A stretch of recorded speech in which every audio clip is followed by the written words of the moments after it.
After a snap EU summit in Brussels on Wednesday, EU leaders committed to seeking EU-wide measures to tackle tax evasion and reduce bank secrecy. Europe's leaders also pushed for proposals on sharing bank information, which would make tax fraud easier to spot. Austria, which had been a strong opponent, agreed to support the proposal. EU Council President Herman van Rompuy insisted that tax harmonisation across the EU was not on the cards. We are not talking about tax harmonisation, but about jointly fighting despicable practices like deliberate tax evasion. So I am pleased that today's European Council managed to unblock a number of frozen files.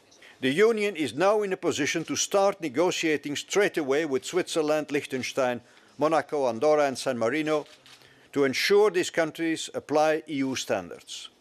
But MEPs criticised the Council for failing to reach any concrete conclusions on tax evasion, which accounts for €1 trillion annually. The European Parliament called on Tuesday for a pan-European blacklist of tax havens. Je pourrais vous répondre quelles conclusions? Je vais dire, je les ai lues, relues, re-relues, je n'y trouve rien. Donc je n'y trouve rien si ce n'est prendre acte d'un certain nombre de propositions de la Commission européenne.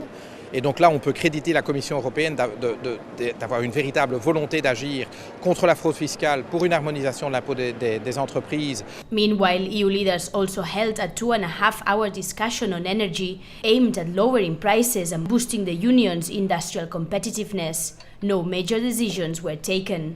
The reality is that the global energy landscape is changing very quickly and not in Europe's favour, but we should not be resigned to that. The next EU summit will be held at the end of June.